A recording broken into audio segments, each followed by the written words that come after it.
Today I'm joined by our sixth qualifier winner for Multi-Blood Type Lumina. I am joined by the one and only, the King Rasta.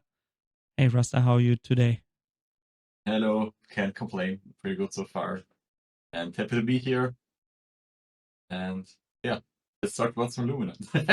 Yeah, let's talk about some Lumina. I mean, before we start talking about some Lumina, let's talk about you first. I mean, I know you well. You've been around for quite a few years. One of the best players in Guilty Gear Xrd already. But, talk about your roots. Which was your first game? Talk about your player history.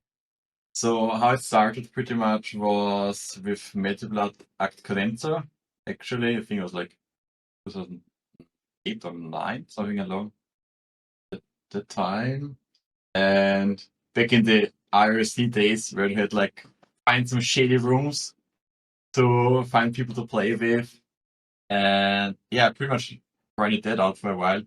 It's also pretty funny how I found it because it was like some guy recommended it on an online forum I was at and was like, here's the game, here's the online player, just go. And I really enjoyed it. I've played it for a pretty long time. And then I found that in Vienna we actually have had like an offline community. And some years later, I pretty much like joined that and got into other fighting games. Like I've played also like a little bit of Guilty Gear Reload online back then, and yeah, everything in between. Like I played then Marvel vs. Capcom, Street Fighter 4, Street Fighter Third Strike, and little bit of BlazBlue. And then once Exart came out, I really enjoyed that and dug myself pretty much into that game. Like, I just keep grinding. It was so much fun. There were so many events also for this, and I just traveled around tons with it.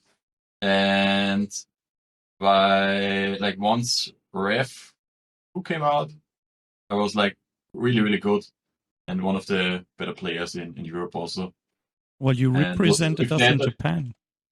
yeah, I was actually managed to like win like 3 qualifiers of 4, I think, in Europe. Like 2 qualifiers to go to Japan, and then the last qualifier. It was just before COVID hit. It was in US, and yeah, that was pretty cool. Like all of that, pretty much. I'm a bit sad because back then I only had like a weekend of pretty much everything, just a weekend of Japan, a weekend of price, and for the US the same. But it was really, really great. And yeah, I've also find it. I mean, I'm not playing Strive really because it's not image fast strange. Let's just say like this. But I'm really happy that they're still having some tour going on. For example, in DBFC is also a great tour because this is like the things that keep the communities that bring them together instead of just okay, here's every continent and maybe once or twice a year there will be Evo and that's that. Because that's how it always was before. That there was no exchange ever. But with these larger leagues, it's really nice because you get mingle a bit more between the different communities. And yeah, after Exart, uh, then with Lumina, once that came out, I really grinded that a lot. But I have to say, it really took me some time to get into. It was more different than expected. It's also like the issue, I'd say, that my old main from Accadencer, also from Actors again, Varakia, still isn't in the game. And already said if he came out as DLC, I'll drop Aurora day one. Like he's gone then. Because even if they made him really terrible, like his gameplay, his design, like it so much, I'll probably just go for him again. And with Lumina then, just picked Aurora because in the previous game, in Actors again, I also had like Aurora sub, that I played a bit, which was funnily enough Half Moon Roar, which is the worst of the roars. It's still high top, but it's exactly the roar that they then copy and pasted over to Lumina. So I got really lucky with them. I was like, okay, I'll just play him. And funny enough, he also became top tier. So yeah, it worked out in the end.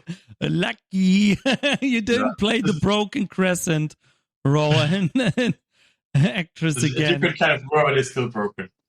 No, yeah, but it took me a really long time to get into because it was different compared to the previous melters. But once I found how the place and everything works, I really started to enjoy it more. And now I still cry and bitch about tons of stuff, but the good aspects are overweighing the bad aspects for me. That's the important stuff.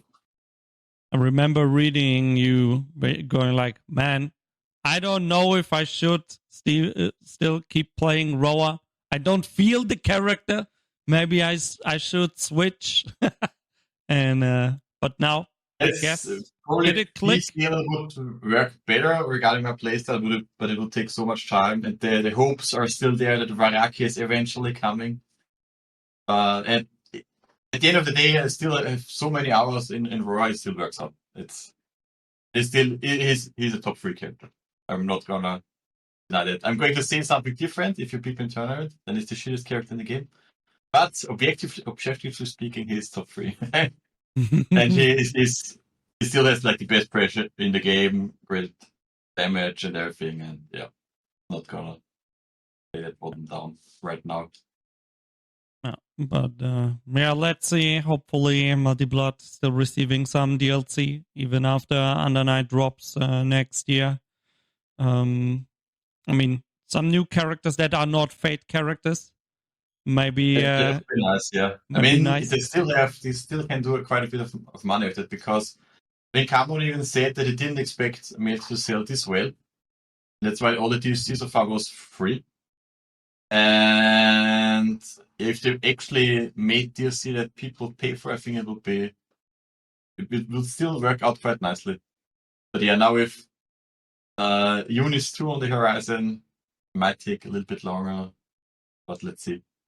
I hope it's not like a situation similar to DNF. It's like, okay, 1 year of silence, and then suddenly we've got the DLC pack around the corner. Yeah, here's the new season. Yeah, here's the new season. You haven't heard of us for a year. We absolutely forgot, but well, he had 5 new characters for Multi-Blood Tab Lumina. Okay. Well, let's see. Talking about Under Night, are you gonna play the game? Did you play Under Night 1? I actually played Vanilla Under Night. I played a ton because new game, online, everything worked. I played that a lot, but in the end, it wasn't really played that much. And I just once the patches and the new versions came out, I really wasn't in that much anymore, and I was playing mainly Xrd instead. Oh. And I mean, I'll still, if people ask me, I'll play it. I'll sometimes play it in tournaments, depending on how I feel that day. But for the next version, I'll certainly give it a try. I'm not sure if I'll grind it out, but I'll just play it and see how it goes. And if we enjoy it more than like the previous versions, then maybe I'll spend some more time with it again. I mean, player base should be pretty healthy from what I hear. I mean, people usually don't enjoy playing Under Night Online because it doesn't have rollback yet. But Under Night 2 is going to have that, which hopefully also works well. So in that case, you can at least play online a lot and grind. And, as usual, if you can play a game online, then people also play the game offline, right? Because if you can't play it at home, then you usually tend to drop the game and you go back to Street Fighter 6 or Guilty Gear Strive. If you don't have a really strong offline community there, then what's the point? If you can't play it online either, then it's super difficult. But luckily, you have the virtual dojo Vienna where you can play, so that's a big advantage. That's always good to have, people to play offline with. Yeah. No, I'm really grateful for it. It's pretty much everything is played. At the end of the day, it's mainly still a Street Fighter. But with the current Street Fighter, I'm actually also pretty happy to play that casually. So it's not too bad. And we also got like players who play like the really old school stuff, like including Hokuto no Ken or JoJo's. So you really want to play something like this also? We still have some players for that. But yeah, usually currently like we've got a really strong placement community also in Vienna. And yeah, and some Lumina players as well. Do people still play Third Strike in Austria? Is that still the game that everyone needs to play? Yeah. That's still played quite a bit.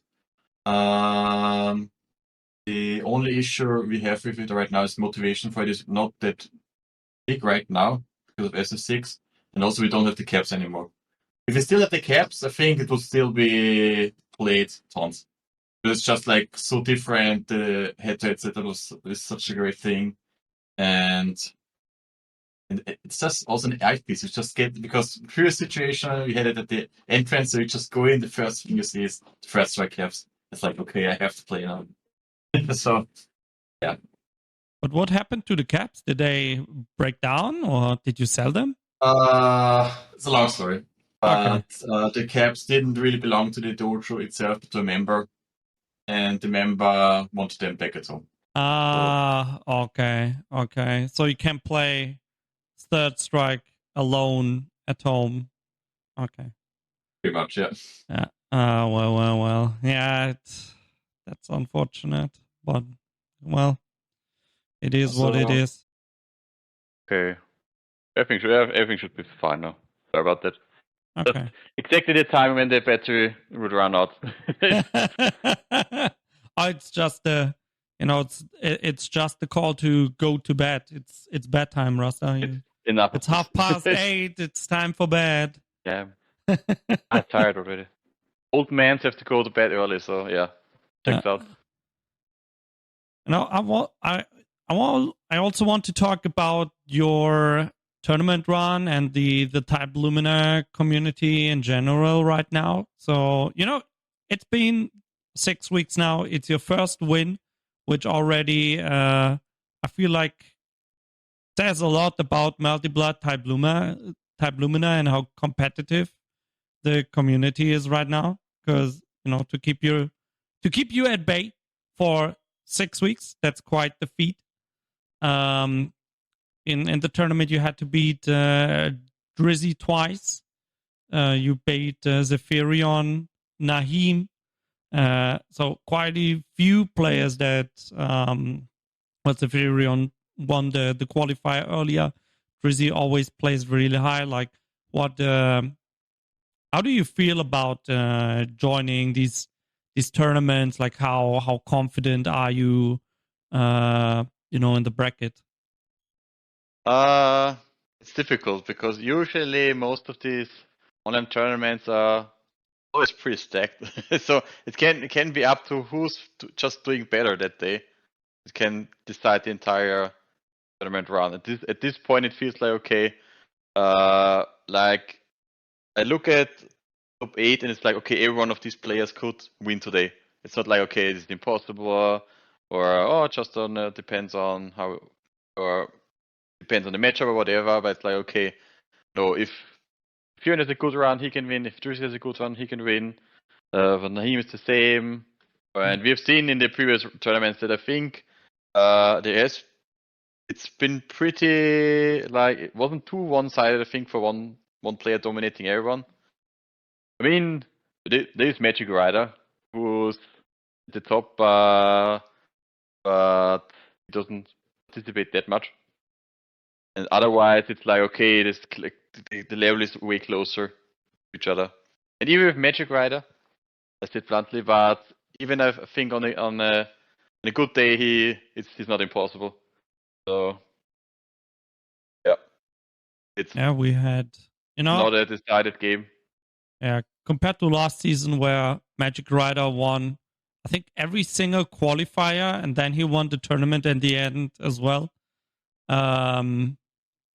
It has gotten quite competitive, as you say. A lot of very strong players, a lot of character variety as well. Every time I look at the top 8 character distribution, then you might have a character like doubling, like Roa, maybe. We had the Magic Rhoda, so Magic Rider also playing the Roa, and of course you in the bracket. But else we have Akia, we have that Apostle Noel, we got Vroth if Enanan plays.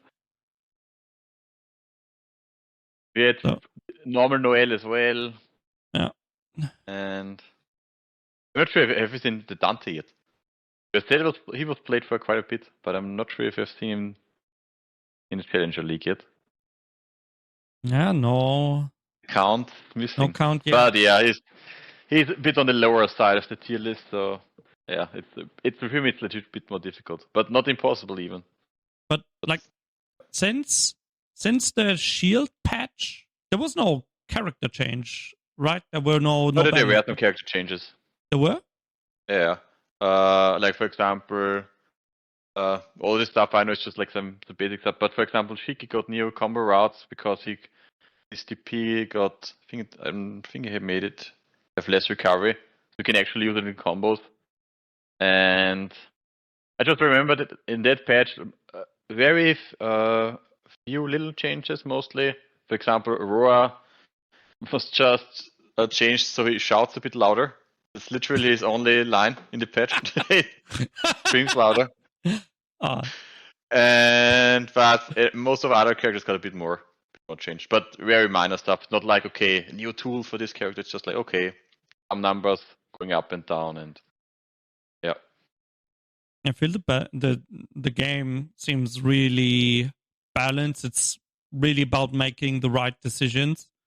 Characters just have, I think just good pressure. It's a lot about playing the system mechanics well, having the right reads, and at least my impression is that also Shield isn't as oppressive as it was in the beginning. So, but yeah, maybe they nerfed it. It was pretty good.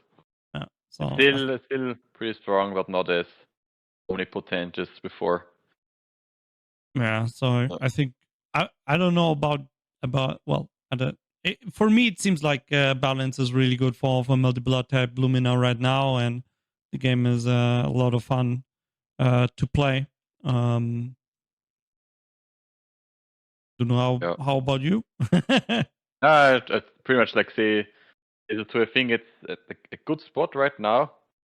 Evo may have been a bit demoralizing with the Aurora Grand Finals.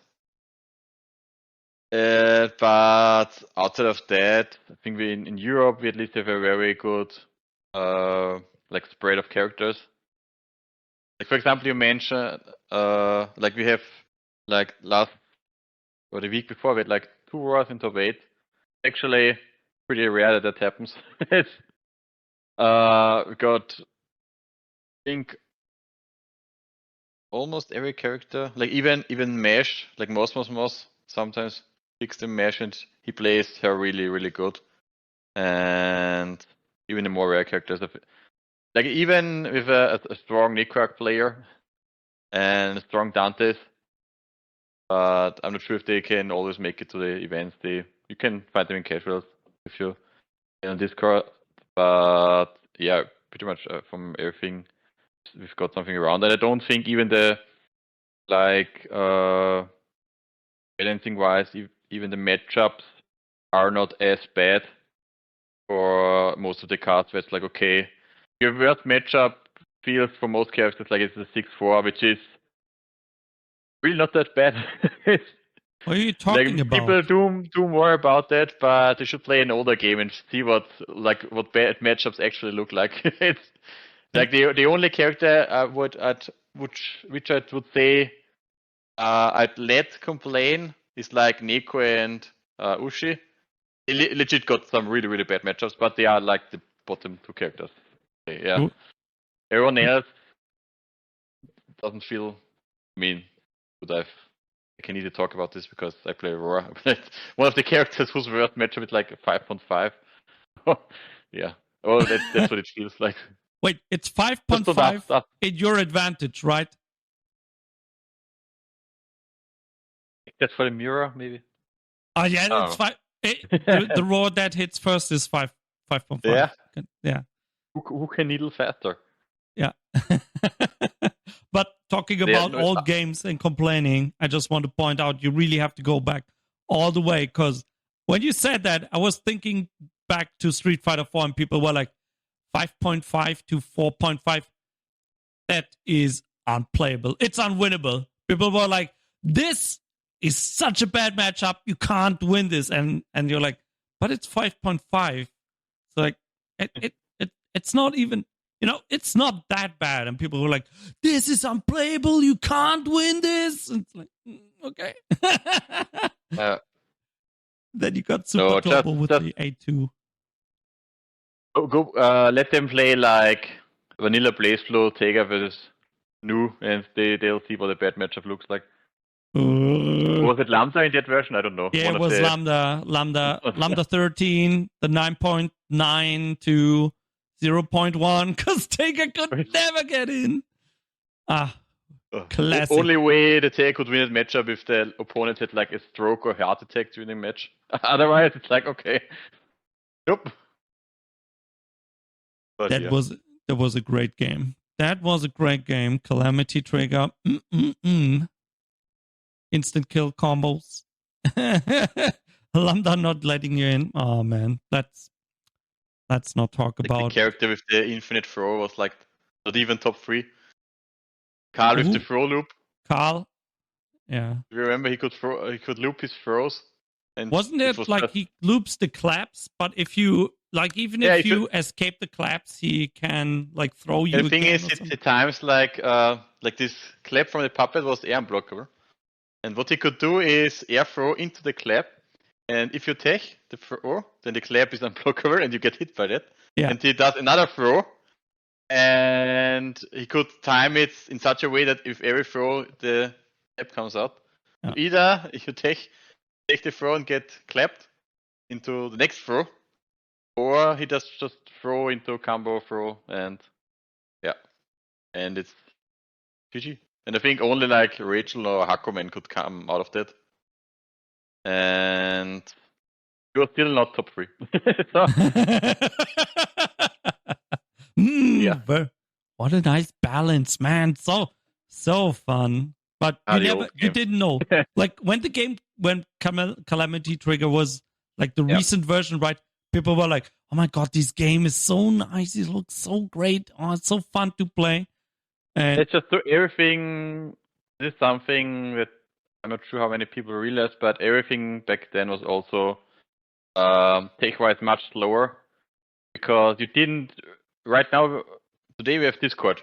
You just go online and you have like event character Discords and everything where all the people come together, they share the tech, and everything gets found way, way faster.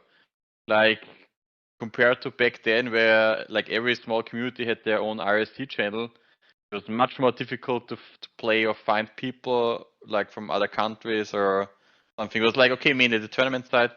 But nowadays, with Twitter, it's just everyone's trying to find like the most what's it called?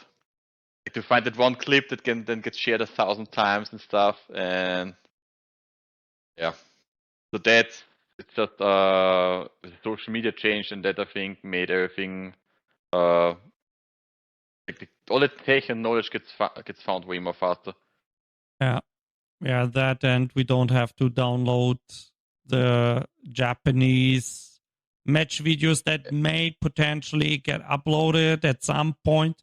or you need to buy the Togeki DVD from Japan, or somebody needs to rip it.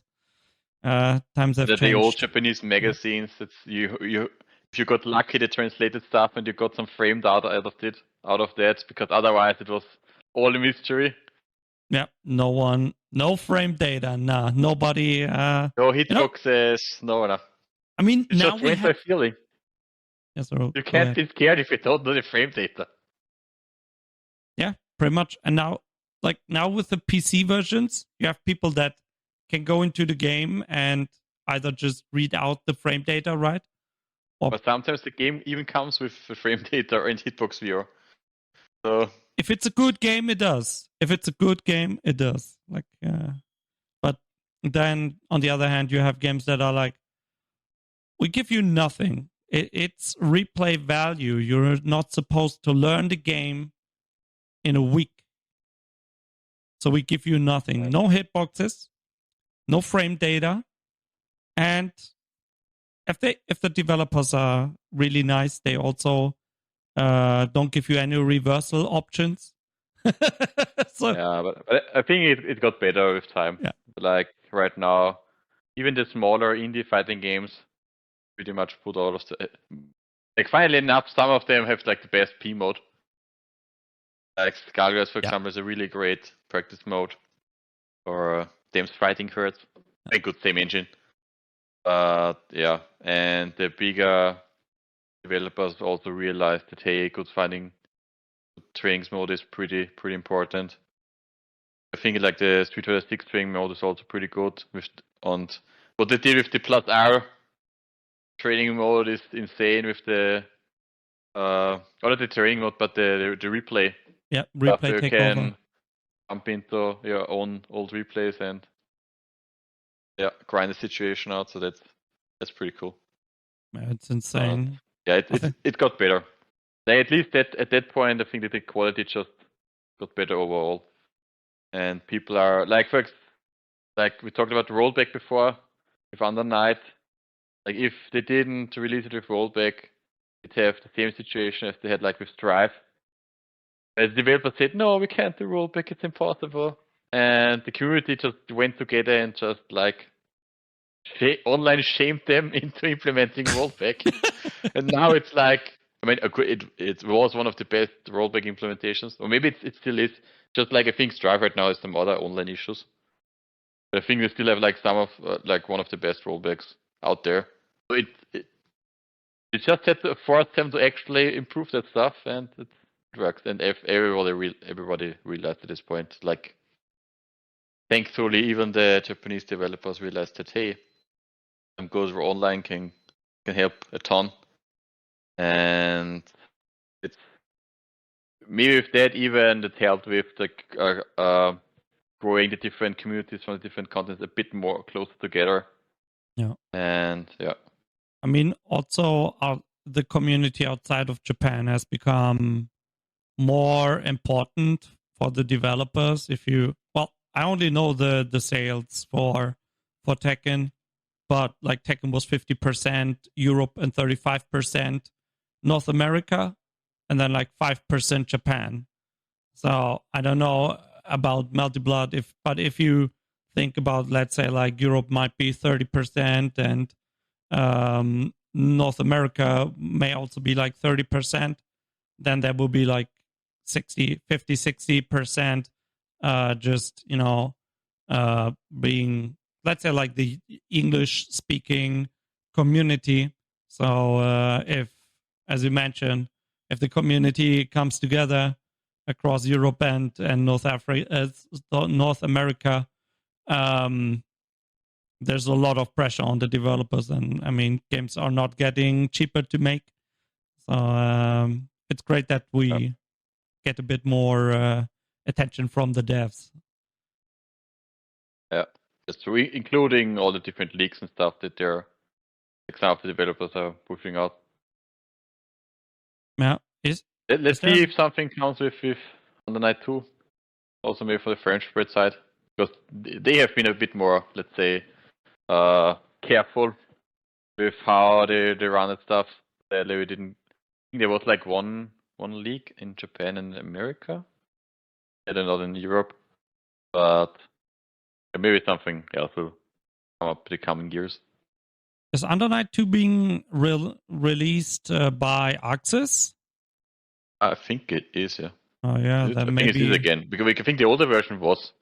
I think Under Night was always, well, not always, in the older Arc Revo Cups that were in Japan, there was also Under Night. okay. Because I know in At Europe least I it think was I found it PQ. in one of the dress. Was it? I think P-Cube then took over for Xart. But not for Linux, Xart, for Rev 2 Yeah, then Rev they took 2. over. Yeah. And I'm for not sure Under about the Night, newer versions of Undernet. I actually not sure. I know For Vanilla, not. I'm No. sure the Axis did it. I think Clear, at least for Clear, they were the publisher in Europe. But if it's Axis now, then I think if I they might be continue, wrong. I don't know. yeah, if they continue with the Axis World Tour, then maybe they're gonna replace DNF Duel with Under Night 2 next year, which would be very nice to see. Because I think Under Night, especially in the US, is a big anime mainstay. So will be a great thing to see. And another great thing to see will be seeing you offline this year. Rasta, which events are you going to attend this year or like early next year? So for this year, I'm going to UFA in November. Pretty much because I actually haven't been to a French tournament yet, which is surprising because France is still one of the largest fighting game countries in Europe. We have quite a few tournaments, but I never could make it. Like I thought about going to the event in Lyon. The mix-up. That was just not really accessible from Vienna. It would have been really expensive compared to how far you actually have to travel. But now in Paris, it's much more convenient for me with UFA. And yeah, I've also heard that it's usually like a really great event, one of the larger ones also. And yeah, looking forward to that. And I've thought about going to Revo because also a lot of the other Lumina players are congregating over there, but decided against it because it's just a week prior to UFA. I think Revo is first and then UFA. Yeah. And it would have been pretty hectic. And it was like, okay, if you also got something in UFA going on, I'll just go there. And I've been to Revo quite a few times. Nice tournament. But you'll have to look at my expensive, and London is overall pretty pricey. So, yeah. That's it, what it came down to. And I know a week before there is even a tournament in Munich. Sadly, that one doesn't have Lumina or Xrd or Plus R. It just focuses on the very large games, which you can also understand because I know it's like a new tournament series and they just want to probably check the waters and everything. And in that case, I can understand it. But yeah, I just know that a lot of the Vienna and other Austrian guys are also going over there. And because Munich and the Vienna communities have like they're pretty close to each other, let's take like this way. It's like okay, one does a tournament, and the other side always comes over, and yeah, that's how that is. And for next year, you'll definitely see me at Outplayed, which will be end of February, and we already got quite a few players also for Lumina. Despite it still being like 4 months away. So that's good to see. And hopefully we'll beat the previous record of like, I think almost 100 people, something like this. And I know back then we expected the first outlet to be like 50 people or something like that. And then we just completely crushed those numbers and hopefully we can do that again. So yeah, it would be would be great to see. And yeah, and everything after that is still up in there. I haven't really looked into what tournaments there are else next year. I want to go to one of the German events also again.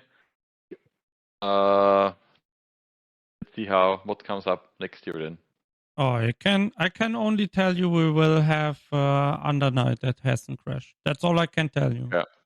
I haven't been to Hessen Crash in quite a while either, so maybe. I mean, else there's I don't know, there's crossover, but I think Under Night would likely be just the community event. Whereas at Hessen Crash, it will very likely be a main event. So, and at this Bare Knuckle Altona, like there's not, just thinking about it, there are not too many fighting game events left in Germany. So. Yeah, but still. I have to crash. I have to make that one again. It's a thing. Can't even remember when was the last time I was over there for that. Might have been like 2017 or something.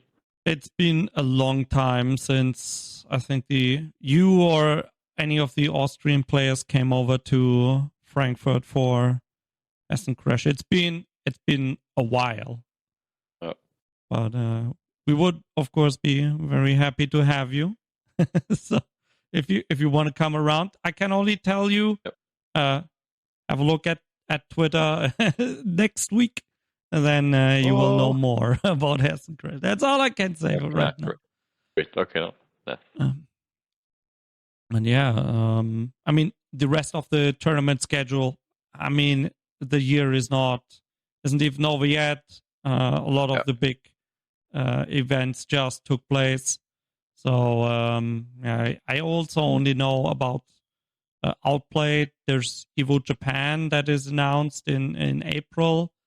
But else, I also don't know about any other tournament. I think most organizers will likely announce maybe I'll next year. Maybe I'll go Evo Japan next year. I'll have to see, because usually in the dojo we try to have we usually have large trips over to Japan in groups, and also for Evo Japan obviously. But let's see. The only issue I have with that is it's usually straight in the time where it's the max tourism time over in Japan, with the end of April and start of May. That sucks a bit. It's end of April this time, so yeah. I think I looked the tourist times up in Japan, and that's one of the times where everything is super crowded. I think that's all. They usually take that time frame because I don't know if this time it's the Golden Week. Where it's happening, but else the Japanese they just don't have any days off, so it's like the only option for them to have a lot of Japanese players attending. And I mean, Evo Japan, it might not be the best event, but I really like seeing a lot of these small tournaments, like the small community events.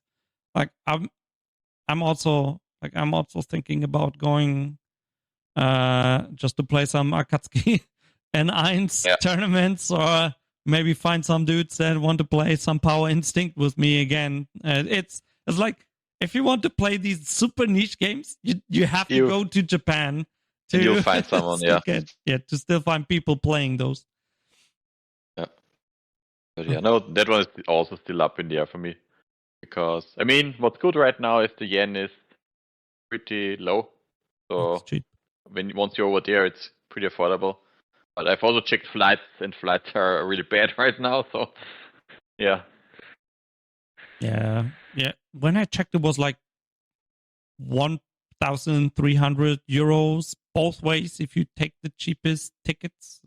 And it can differ so much right now. I think I've just looked up some, in the chat that we have, depending on the day, the costs can vary by 300 to 500 euros. No. And but I had a longer trip already in the US this year, so even if I don't make it next year, maybe the year after, but eventually. Event is not going away. Maybe we also have Evo Europe. You never Yeah. know. Rumors are Really, still what's up there. with that? I was told there would be an Evo EU. Yeah, who knows? Hopefully in Germany. Like, I'm not biased, but I think Germany is a great place to have Evo Europe. Don't know about you, but Germany wink, wink, might be a pretty good place to do that. Vienna, who knows? Austria, a neutral country. You can come from everywhere. It doesn't matter. Just don't do it in No, Switzerland. Switzerland is too expensive, guys. If anyone is watching from Evo team, no, don't do it in Switzerland. Nobody can afford events in Switzerland. Pizza for €20?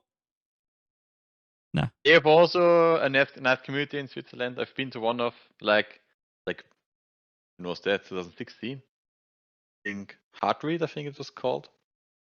Where they also have like in events and stuff over there, but yeah, price is pretty tight.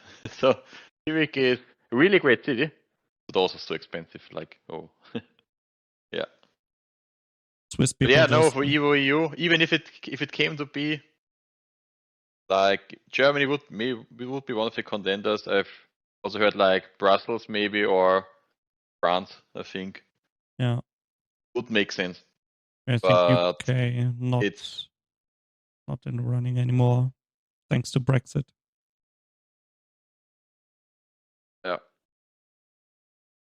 Let's see.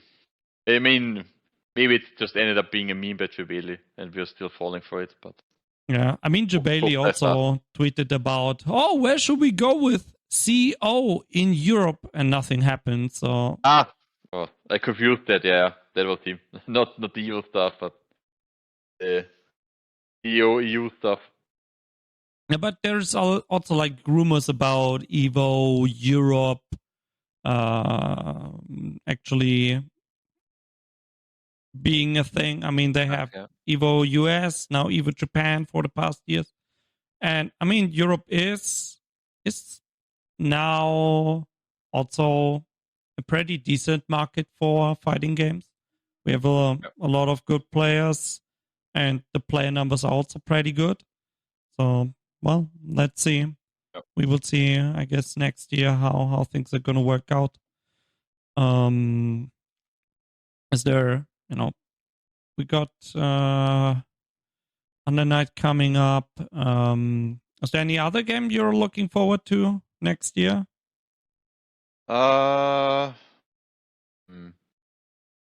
Actually, not really. Okay. I know a new Tekken is coming up, but I'm not the Tekken guy.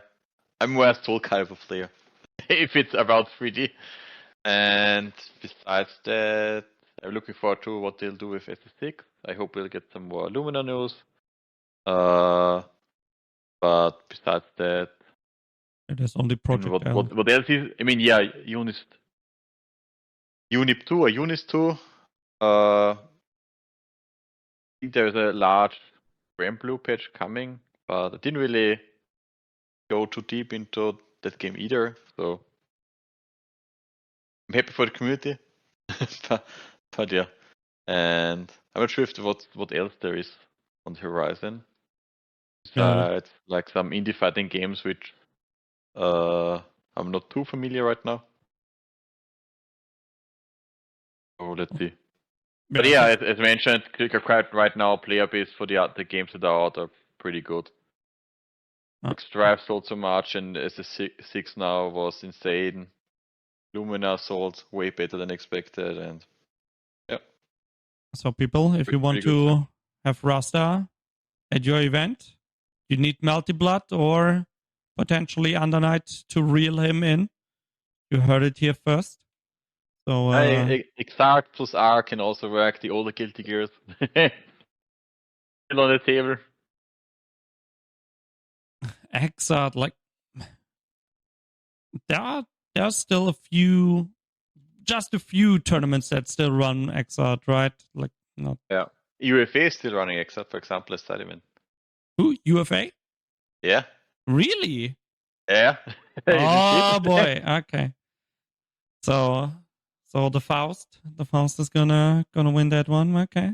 Back from the Okay. past.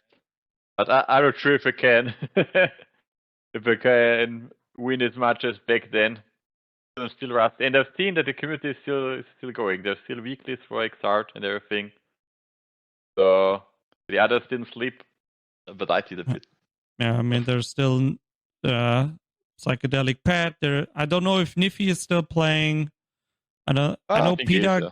went back to Exert as well, so a few people returned to their roots. Yeah. With that game. He directed me in Outplayed back in the last round he had with also XR. And he came back with vengeance. All right, Rasta. Then Yeah, no. I would say let's close out the interview. Is there anything you want to tell the people viewing this? Give Lumina a try. I just say it again because a lot of people have just played the vanilla game when Shield was much more stronger and everything. And it's like, oh no, Shield is so strong. Just give it a try again. It toned it quite a bit down. And if you ever come to Vienna, by whatever chance, and you want to play some good old fighting games, whatever it is, then you can come to the Virtual Dojo Vienna. You can just find us via Google, or just keep typing. Also, I think fighting games Vienna also works. And yeah, and also next year come to Outsplit. So that one will be one of the maybe the largest, one of the larger events we'll have in Vienna, and it will be in the Hilton Hotel. And we also offer, like, if you need a room to stay, they have like a little rebate for if you book I think via 50%. our page. 15%, yeah. So that's... And even if you don't want to spend the money for the Hilton, there's still quite a few hotels around and everything. Damn. So yeah. When did you start working in sales, Rasta? 2 sales pitches and 1? Damn. Yeah. Damn. Have to. So guys, get your butt to Vienna next year in February. I think it was February 24th and 25th.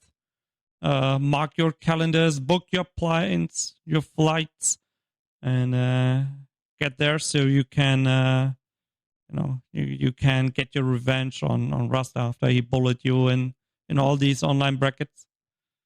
That's it. Rasta, thank you so much for joining me today for the interview. And I wish Thanks you for having good me. luck in the upcoming brackets and hopefully top 8 as well. Thank you. Then, yeah, thank you as well for organizing everything and for also doing these interviews, because I think it's also like a nice aspect, because otherwise you don't really hear that much about the players besides like, okay, this is a chat or something, but yeah, it's just cool. Otherwise, yeah, a lot of people we don't see each other that much, and I think yeah, Lumina is still a pretty young community, and with the offline events, it's not that much going on yet, but yeah, it's pretty cool. And yeah, thank you as well. All right. Thank you so much. Bye-bye, Rasta. And bye.